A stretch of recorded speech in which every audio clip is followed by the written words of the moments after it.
Welcome into the Sunday Blitz. I'm Prim Sarifapat alongside our ESPN NFL analyst and former wide receiver for the Chicago Bears, Tom Waddle.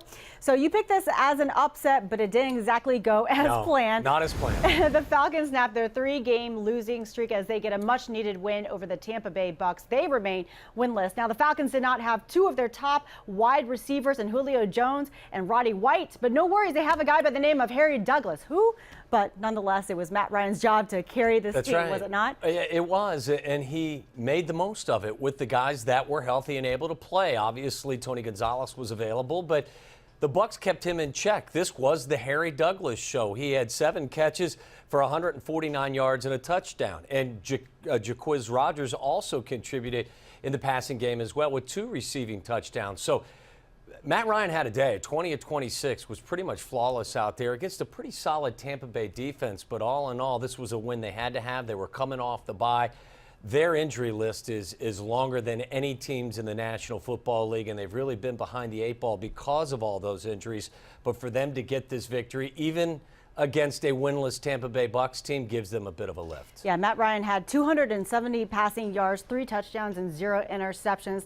Now, their passing game was fine. Their rush attack, not so great. They had 18 rushing yards as a team. That's the fewest they've ever had in a single game in franchise history. How important is it that they get this run game going? Well, it's very important for them to get Steven Jackson back. They spent a lot of money on him in the offseason as a free agent. Really felt good about what he would give them running the football and give them some balance that they haven't had the last year plus when Michael Turner kind of ran out of gas for them. So getting Steven Jackson back will certainly help what they're trying to do. Will take pressure off of what Matt Ryan's got going on.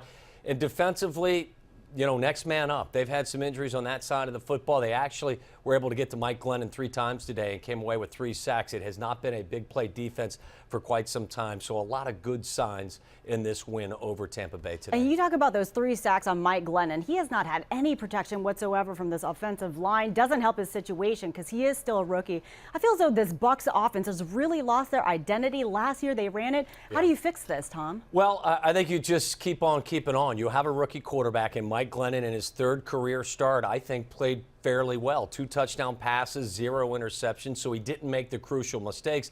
And I think he's done really well the last 2 weeks. The one thing he has done is gotten Vincent Jackson back involved in the passing game. Last week, Vincent had better than 100 yards receiving. Again, this week, better than 100 yards receiving. You have a receiver like Vincent Jackson in your huddle. You have to give him the football. Doug Martin will come around. Once you're able to prove yourself as a legitimate threat throwing the football as a rookie quarterback, that safety comes out of the tackle box. It will open up some running lanes. So, again, this is a winless Tampa Bay Buccaneers team, but I do see pieces to that puzzle that are certainly pretty solid pieces, and I'm seeing things that I think the Bucs should be excited about. Well, still, the Bucs remain winless. Are you going to pick them for your upset next week? Not yet. Maybe not yet. I can't commit to that right now. So the Falcons walk away with a win, a much-needed one. Keep it logged on to ESPN.com for all your NFL needs. For Tom Waddle, I'm Prim Sarifapat.